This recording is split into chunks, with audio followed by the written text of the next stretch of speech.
എന്റെ ഉമ്മച്ചയും ഇതൊക്കെ പറഞ്ഞിട്ട് തന്നെയായിരുന്നു ഇവർ വിശ്വസിപ്പിച്ചിരുന്നത്. ഇത് തന്നെയാണ് ഇന്ന് ആരിഫിനും സംഭവിച്ചത്.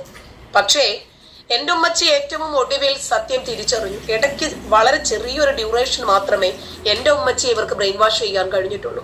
ആ ബ്രെയിൻ വാഷിങ് നിരന്തരമായിട്ടുള്ള എന്റെ മീറ്റിംഗ് വഴി ഇല്ലാതാക്കാനും കണ്ടത്. Body show music with body muscles വെറുതെ വൃത്തിയായിട്ട് കാണിക്കരുത്. അസ്സലാമു അലൈക്കും വറഹ്മത്തുള്ളാഹി വബറകാതുഹു. ഏവർക്കും എൻ്റെ ബ്ലോഗിലേക്ക് ഹൃദ്യമായ സ്വാഗതം. ഇന്ന് ഞാൻ പറയുന്നത് ഇപ്പോൾ കഴിഞ്ഞ ദിവസം ഏതാനും ദിവസങ്ങൾക്ക് മുമ്പാണ്, നമുക്കൊക്കെ അറിയാം അല്ലേ, കേരളക്കരയെ മാത്രമല്ല എല്ലാവരെയും വഴിപിഴപ്പിച്ചുകൊണ്ട് അല്ലേ ഒരു യുക്തിവാദി എന്ന നിലക്ക് അതിൻ്റേതായ ആ യുക്തിവാദത്തെ വ്യഭിചരിച്ച ഒരു വ്യക്തി എന്ന നിലക്ക് അങ്ങനെ പറയണം ആണ് ഈ ആരിഫ് ഹുസൈൻ എന്നവൻ സമൂഹത്തിൽ പണിയെടുത്തിരുന്നത്. അവൻ്റെ ലക്ഷ്യം എന്താണെന്ന് ചോദിച്ചാൽ അവന് വളയമില്ലാതെ ചാടുകയാണ്. അതോടൊപ്പം തന്നെ അവന് ഇതുവരെ ഇപ്പോൾ നിങ്ങളൊക്കെ ആലോചിച്ച് നോക്കൂ, നിങ്ങൾ ഒരു സാധാരണ ഒരു എസൻസി എന്ന് പറയുമ്പോൾ അവൻ്റെ ഒരു കൂട്ടുകെട്ടാണ്, അഥവാ നിരീശ്വരവാദ സംഘടനയാണ് ഈ എസൻസ്. ആ എസൻസിൽ എന്ന് പറയുമ്പോൾ എല്ലാ മതവിഭാഗങ്ങളോടും അല്ലേ ഒരു പ്രത്യേക അനുഭാവമോ പ്രതികൂലമോ ഇല്ലാതെ അവരോട് പ്രത്യേക ചായ്വ് അല്ലെങ്കിൽ ഒരു പ്രത്യേക വിരോധം അങ്ങനെ ഒരു യുക്തിവാദിക്കും ഉണ്ടാവാൻ പാടില്ലാത്തതാണ്. അങ്ങനെയുള്ള ഒരു സംഘടനയിലെ ഭാരവാഹിയാണ് യഥാർത്ഥത്തിൽ ഈ ആരിഫ് ഹുസൈൻ. ആലോചിച്ച് നോക്കൂ. അപ്പോൾ ആ സംഘടന ഇപ്പോൾ രവിചന്ദ്രൻ്റെ വാക്കുകളും അങ്ങനെ തന്നെ മുസ്ലിം വിരോധം. ഇനി മുസ്ലിം നാമധാരിയായ ഈ മുസംഗിയുടെ വാക്കുകളും എന്താണ് മുസ്ലിം വിരോധം. ഇവർക്കൊക്കെ മുസ്ലിമിനെ നിന്ദിക്കുക, അപമാനിക്കുക, എന്നാൽ അതോടൊപ്പം മറ്റു മതവിഭാഗങ്ങളിലും ഇല്ല യഥാർത്ഥത്തിൽ മുസ്ലിം മുഴുവൻ ശരിയാണെന്ന് അവർ അംഗീകരിക്കുന്നില്ല എന്ന് തന്നെ വിചാരിക്കുക. എല്ലാ മതങ്ങളിലും യഥാർത്ഥത്തിൽ ന്യൂനതകളില്ലേ, ആ ന്യൂനതകൾ എന്തുകൊണ്ട് പറയുന്നില്ല? അപ്പം ഞാൻ പറയുന്നത് ഇപ്പം അതല്ല. ഇപ്പോൾ കഴിഞ്ഞ ദിവസമാണ് ആരിഫ് ഹുസൈൻ്റെ ഉമ്മ മരിച്ചത് അല്ലേ. ആ ആരിഫ് ഹുസൈൻ ആ കുരുത്തം കെട്ട മകൻ എന്താ ചെയ്തത്? യഥാർത്ഥത്തിൽ ലോകത്ത് ഈ ഭൗതിക ജീവിതത്തിൽ പോലും അവൻ്റെ മുഖത്തേക്ക് നോക്കാൻ പറ്റാത്ത വണ്ണമുള്ള അല്ലേ അത്രമാത്രം വൃത്തികെട്ട ഒരു വാക്കാണ്. സ്വന്തം 10 മാസം തന്നെ വയറ്റിലിട്ട്, അതുമാത്രം കൂട്ടിക്കോട്ടെ, പിറന്ന ഉടനെ തന്നെ അവൻ വലുതായി വന്നവനാണെങ്കിലും ആ 9 മാസത്തോളം ആ ഉമ്മ അല്ലേ അവന് വേണ്ടിയിട്ട് എന്തെല്ലാം വർജിച്ചു. ആ ഗർഭമുണ്ടായിരുന്ന കാലത്ത് ആ ഉമ്മ, അത് മാത്രമല്ല ഇത്ര ഇവന് വെറുപ്പുണ്ടാക്കത്തക്ക രീതിയിൽ എന്താണ് ആ ഉമ്മ ചെയ്തത്? എല്ലാവർക്കും വളരെ വ്യക്തമായ രീതിയിൽ തന്നെ സ്വത്ത് പോലും കൊടുത്തു, അവന് ഒരു ജോലിയാക്കി കൊടുത്തു, വിവാഹം ചെയ്തു കൊടുത്തു അല്ലേ. ഇനി അതുപോട്ടെ, അതല്ല ഇപ്പോൾ വിഷയം. ഇപ്പോൾ ആ വിഷയവുമായി ബന്ധപ്പെട്ട് ജാമിദ എന്ന ഒരു സ്ത്രീ ആ ചാൻസ് കിട്ടിയപ്പോൾ ഓൾ പിന്നെന്താ ചെയ്യാൻ തുടങ്ങിയത്?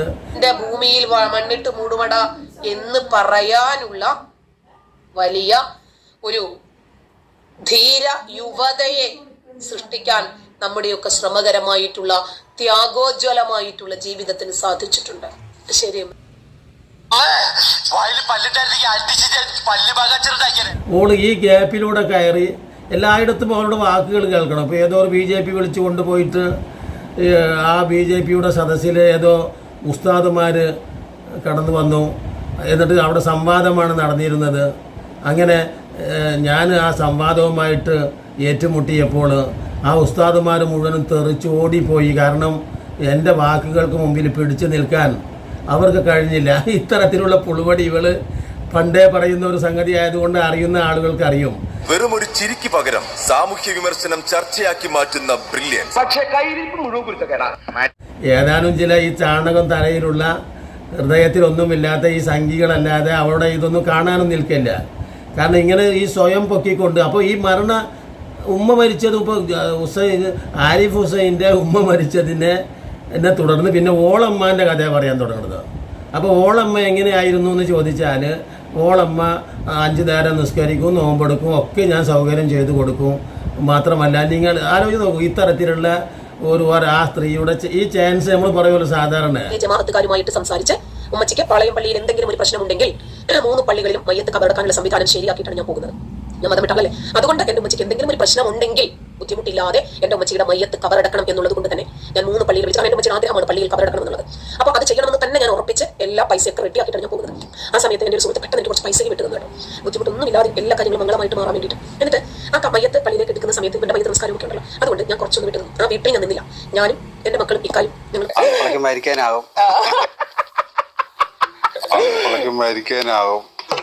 ഒരു സദസ്സ് കിട്ടിയപ്പോൾ ഓള് ശരിക്കും അത് മുതലെടുക്കുകയാണ്. ഇത് കേൾക്കാനുള്ള ആളുകളെ സംബന്ധിച്ചാണ് ഞാൻ ആലോചിച്ച് നോക്കൂ. ഇതൊന്ന് നിങ്ങൾ കേട്ട് നോക്കൂ. ബ്രേക്ക്ഫാസ്റ്റ് ഒക്കെ അവരെ കൊണ്ട് തയ്യാറാക്കിച്ചു. ഈ ബ്രേക്ക്ഫാസ്റ്റ് കഴിക്കാൻ വേണ്ടിയിട്ട് ഇരിക്കുവാണ്. ആ സമയത്ത് വീണ്ടും ഫോൺ വരുന്നു, ഉമ്മച്ചിക്ക് വയ്യാതായി. ഞങ്ങൾ അങ്ങോട്ട് പോകുന്നു. പോയപ്പോഴേക്ക് ഉമ്മച്ചി നല്ല വയ്യാതായിട്ടുണ്ട്. ഇപ്പം ഞങ്ങൾ കണ്ടപ്പോൾ കുഴപ്പമൊന്നുമില്ല, അത് വേഗം ടെൻഷൻ ആയിട്ടുണ്ടാവണം. അങ്ങനെ ഉമ്മച്ചിക്ക് നല്ല വയ്യാതായി. ഡോക്ടറും നഴ്സുമാരും ഒക്കെ ഇങ്ങനെ വന്ന് നോക്കിക്കൊണ്ടിരിക്കുന്നു. ഞാൻ എൻ്റെ വേറെ 3 സിസ്റ്റേഴ്സ് ദുബൈയിലുണ്ട്. അവൾ പെട്ടെന്ന് എത്തി. അപ്പോൾ ഞങ്ങളെല്ലാ പെൺകുട്ടികളും ഇങ്ങനെ ചുറ്റും നിൽപ്പുണ്ട്. എൻ്റെ മക്കൾ 2 പേരും നിൽക്കുന്നുണ്ട്. ഞങ്ങളെല്ലാവരും ഇങ്ങനെ നോക്കി നിൽക്കുമ്പോൾ തന്നെ ഉമ്മച്ചി മരിച്ചു. മരിക്കുന്നതുവരെ എൻ്റെ ഉമ്മച്ചിക്ക് എൻ്റെ കൂടെ വരണമെന്നും എൻ്റെ കൂടെ നിൽക്കണമെന്നും തന്നെയായിരുന്നു ഏറ്റവും കൂടുതൽ ആഗ്രഹം ഉണ്ടായിരുന്നത്. ഒരു വേള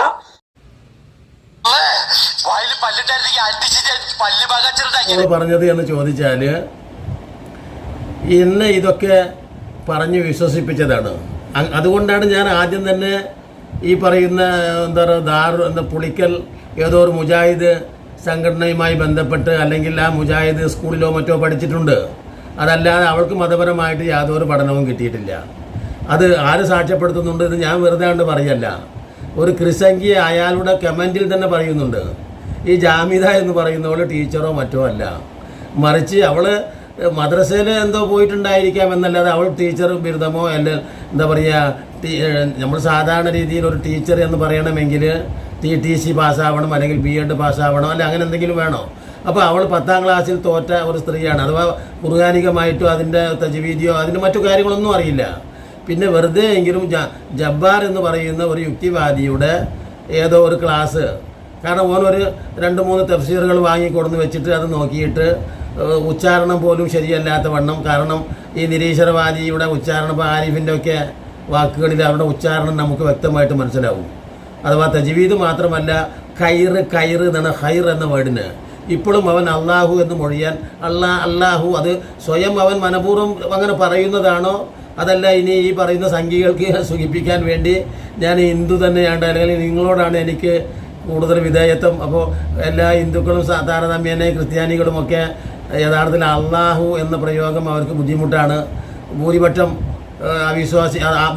അമുസ്ലിങ്ങളും അല്ലാഹു അല്ലെങ്കിൽ അള്ളാഹു എങ്ങനെയൊക്കെ പറയുക. അപ്പോൾ ഓനും ഇതേ രീതിയിൽ തന്നെയാണ് ആ എന്താ പറയുക അറബ് വേർഡുകളൊക്കെ കൈകാര്യം ചെയ്യുന്നത്. ഈ ഓനൊക്കെയാണ് ഇപ്പോൾ യഥാർത്ഥത്തിൽ ഖുർആനോട് കലക്കി കുടിച്ചു എന്ന് പറയുന്നത്. അതാണ് നമ്മൾ ആലോചിച്ചത്. അപ്പോൾ അതല്ല, ഈ കിട്ടിയ ചാൻസിൽ ഇവളിപ്പോൾ പറയുന്നത് കേട്ടില്ല. ഇനി ഇതും കൂടെ ഒന്ന് നിങ്ങൾ കേട്ട് നോക്കൂ. എൻ്റെ ഉമ്മച്ചിയുടെ കൂടെ നിന്നാളാ ഒരുപാട് വേദനിക്കുന്ന ഘട്ടങ്ങളിൽ വീട്ടിൽ മോളെ പ്രസവിച്ച് ഒരു 29 ദിവസമായപ്പോഴേക്ക് പട്ടിണിയും പരിവട്ടവുമായി ജീവിക്കാൻ മാർഗമില്ലാതെ വന്നപ്പോൾ എൻ്റെ ഉമ്മച്ചി കുഞ്ഞിനെ കയ്യിലെടുത്തിട്ട് ഉമ്മച്ചി പറഞ്ഞു, മക്കളെ നീ ഖുർആനല്ലേ പഠിച്ചത്, നീ പഠിപ്പിക്കാൻ പോയിക്കോ, അപ്പിയെ ഞാൻ നോക്കിക്കോളാം, പിള്ളേല്ലേ അവളെ ഞാൻ നോക്കിക്കോളാം. അന്ന് എൻ്റെ ഉമ്മച്ചി തന്നതാണ് എനിക്ക് ലൈഫ് കേട്ടോ. ഒരു പാൽക്കുപ്പിക്കകത്ത് ലാക്ടോജൻ കലക്കി ഉമ്മച്ചിയുടെ കൈ കൊടുത്ത് ഈ കൈക്കുഞ്ഞിനെയും എൻ്റെ ഉമ്മച്ചിയുടെ കയ്യിൽ കൊടുത്തിട്ടാണ് ഞാനൊരു തൊഴിലിൽ ഇറങ്ങുന്നത്. ആ ഉമ്മച്ചി എനിക്ക് അന്ന് തന്ന പകർന്നു തന്ന ഒരു ധൈര്യമുണ്ടല്ലോ, ആ ധൈര്യത്തിലാണ് ഞാൻ ഇന്ന് വരെ പിടിച്ചു കയറിയ അത്രയും. എന്തു വേദന. ഒരു മനമാറ്റം അതൊന്നും ചുമ്മാ പറഞ്ഞതായിരുന്നില്ല. ഇങ്ങനെ ഒരു കേസ് കരുത്തുറ്റ ഒരു യുവതനെ കൊണ്ടുവരണം. കാരണം ഏറ്റവും ബുദ്ധിയും കഴിവും തൻ്റെ ഇടവുമുള്ള കരുത്തുറ്റ ഒരു യുവത, അതാണ് അങ്ങേയറ്റം എന്താ പറയുക ഡൈനാമിക് വിഭാഗമായിട്ട് ഉയർന്നു വരികയാണ് ലോകത്ത് ഈ എത്തിസം അഥവാ ഈ എക്സ് മുസ്ലിങ്ങൾ. അതാണ് എത്തിസമല്ല, എക്സ് മുസ്ലിങ്ങൾ വർദ്ധിച്ചു വരുന്നു എന്നതാണ്. അപ്പോൾ അത് ആ എക്സ് മുസ്ലിങ്ങൾ ഇനി കുറച്ച് ഇപ്പോൾ ഇസ്ലാം 2056 ലോകത്ത് മൊത്തമായിട്ട് ഭൂരിപക്ഷ മതം ഇസ്ലാം മതമായിരിക്കുമെന്ന് പറഞ്ഞല്ലോ. ഇത് യഥാർത്ഥത്തിൽ ഗൂഗിളിൽ ചോദിച്ചാലും ജെമിനിയോട് ചോദിച്ചാലും മാത്രമല്ല അന്താരാഷ്ട്ര നിലവാരത്തിലൊക്കെ അതിൻ്റെ കണക്ക് അങ്ങനെ തന്നെയാണ്. 2056 ആകുമ്പോഴേക്ക് ലോകത്ത് 1ാം സ്റ്റേജിൽ വരുന്നത് ക്രിസ്തു മതത്തെ പിന്തള്ളിക്കൊണ്ട് ഇസ്ലാമാണ് എന്ന് സ്വാഭാവികമായിട്ടും കണ്ടെത്തുന്ന ഈ യൂണിവേഴ്സൽ കണ്ടുപിടുത്തങ്ങളാണ് പറയുന്നത്. അപ്പോൾ ഇവർ പറയുന്നത് അതൊന്നുമല്ല. ഇപ്പോൾ എക്സ് മുസ്ലിങ്ങളാണ് യഥാർത്ഥത്തിൽ ഇത്തരത്തിൽ അഥവാ എന്തു കളവും പറയാലോ. അപ്പോൾ അത്രമാത്രം ഉള്ള ശക്തിമത്തായിട്ട് ഉള്ള ഒരു പ്രസ്ഥാനമായിട്ട് എക്സ് മുസ്ലിങ്ങളായിത്തീരുന്നു എന്ന് പറയുന്ന ആ വാക്ക് നിങ്ങൾ അതൊന്ന് കേട്ട് നോക്കൂ. കേട്ടില്ല? ഇപ്പോൾ ഇനി വേറെ ഒരു വലിയ സംഭവം പറയുന്നുണ്ട് ഇവള്. കാരണം ആ സംഭവം പറഞ്ഞാലാണ് നിങ്ങൾക്ക് അതിനെക്കുറിച്ച് വ്യക്തമായിട്ട് മനസ്സിലാവുക. അള്ളാഹുവിനോടോ അവൻ്റെ റസൂലിനോടോ അതുവഴി ഇസ്ലാം സമൂഹത്തോടോ എന്തെങ്കിലും രീതിയിലുള്ള ഒരു മാനുഷികമായ പെരുമാറ്റം അയൽവാസികളോട് വരെ അവൾക്ക് യാതൊരു ടച്ചുമില്ല, ബന്ധവുമില്ല. എന്താ അനങ്ങിയാൽ അവൾ 24 മണിക്കൂർ ഉറക്കം കഴിച്ചിട്ട് അവളെ അണ്ണാക്കിൽ നിന്ന് തുപ്പുന്ന വിഷം, അള്ളാഹുവിൻ്റെ ദൂതനെ ചീത്ത പറയുക, അവൻ്റെ ഖുർആനെ നിന്ദിക്കുക, ഇത് മാത്രമേ അവൾക്ക് പണിയുള്ളൂ. കാരണം ഏത് ഒരു മനുഷ്യനും സംഘികളിൽ പോലും ഉള്ള ഭൂരിപക്ഷം ആളുകളും അവളെ വെറുക്കുന്നു എന്നാണ് അറിയാൻ കഴിയുന്നത്. സംഘികൾ പോലും സത്യത്തിൽ അവളുമായിട്ടൊരു നാടകം കളിക്കുന്നു എന്നല്ലാതെ അവളോട് ആത്മാർത്ഥമായിട്ട് യാതൊന്നും ഒരു സഹകരണവും ഇല്ല. അങ്ങനെയുള്ള ഒരവസ്ഥയിലാണ് ഉമ്മ മരിച്ചപ്പോൾ. ഇത്തരത്തിലുള്ള ഒരു സ്ത്രീയുടെ ഉമ്മ മരിച്ചാൽ ആ സ്ത്രീ ഒരു തെമ്മാടിച്ചിയുടെ മകൾ ഉമ്മയാണ് എന്നതുകൊണ്ട് യഥാർത്ഥത്തിൽ ആ ഉമ്മയെ കബറിൽ വിലക്കാറൊന്നുമില്ല ആരും. കാരണം ഇനിയിപ്പോൾ ഈ ജാമ്യത തന്നെ മയ്യത്തായാലും അവളെയും വേണമെങ്കിൽ കൊടുത്തിട്ട് ഈ കബർ പരിസരത്ത് തന്നെ ആയിരിക്കും കുഴിച്ചിട്ട്, അതിൽ യാതൊരു സംശയമൊന്നുമില്ല. അവളിപ്പോൾ ഈ പറയുന്നതൊന്നും അല്ല കഥ, സംഭവിക്കൽ അങ്ങനെയാണ്.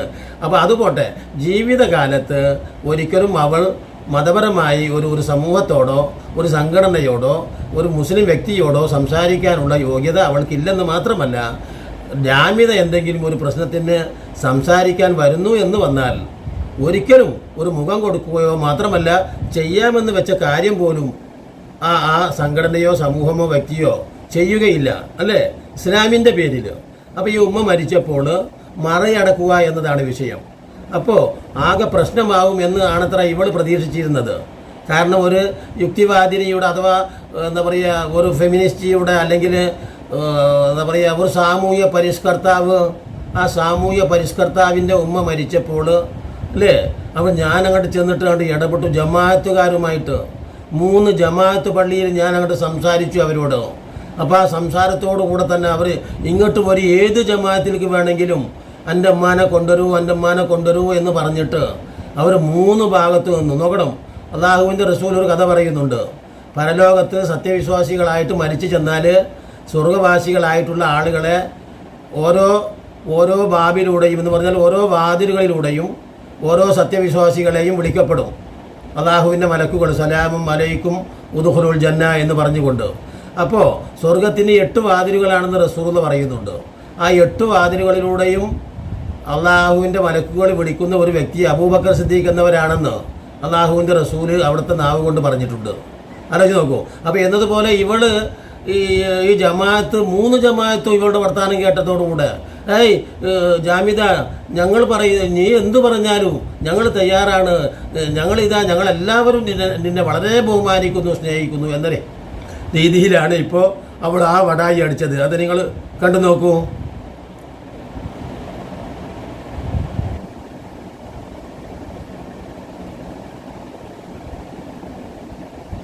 ഇനി വേറെ ഏറ്റവും രസകരമായ ഒരു വടായി ഉണ്ട്, ഒടുക്കത്തെ വടായി.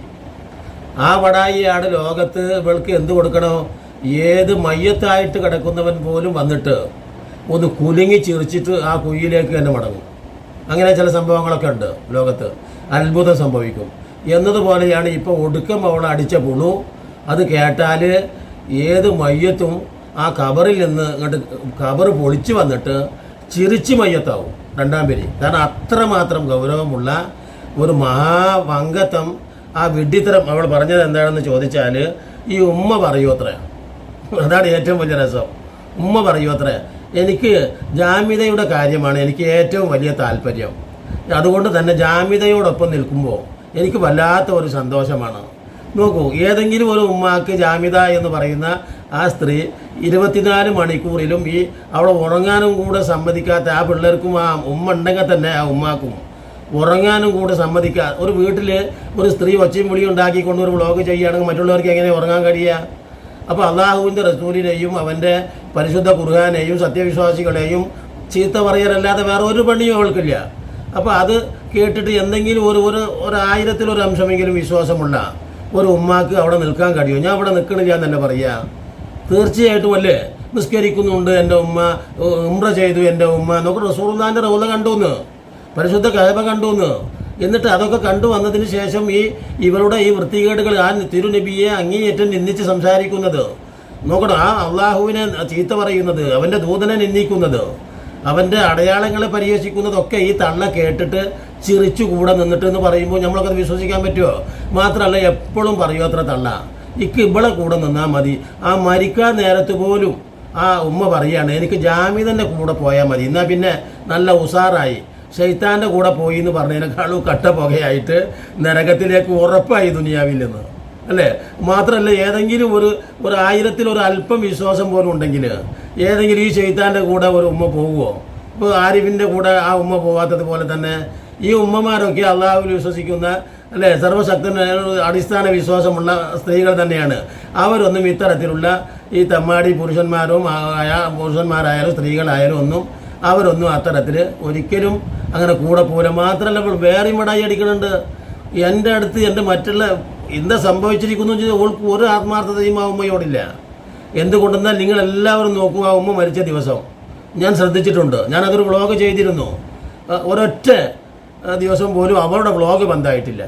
ഇത്രയും ആത്മാർത്ഥതയുള്ള ഒരു ഉമ്മ മരിച്ചാൽ സാധാരണ രീതിയിൽ ഒരു 3 എങ്കിലും അല്ലേ, ഹിന്ദു വിശ്വാസം അനുസരിച്ച് 14 ദിവസമെങ്കിലും, മുസ്ലിം വിശ്വാസം അനുസരിച്ച് ഒരു 7 or 3 ദിവസമെങ്കിലും അല്ലേ ഒരു പ്രത്യേക ദുഃഖത്തിൽ തന്നെയാണ്.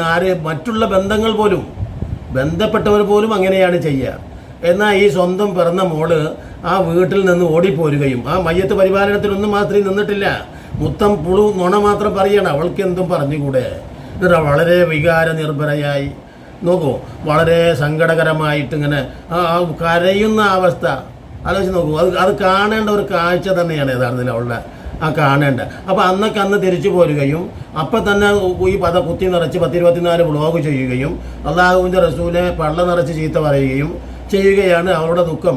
ഉമ്മാനെ സംബന്ധിച്ച 3 ദിവസത്തെ ദുഃഖം എന്ന് പറയുന്ന അള്ളാഹുവിൻ്റെ റസൂലിനെ ചീത്ത പറയലായിരുന്നു അവളുടെ ദുഃഖാചരണം. ആലോചിച്ച് നോക്കൂ.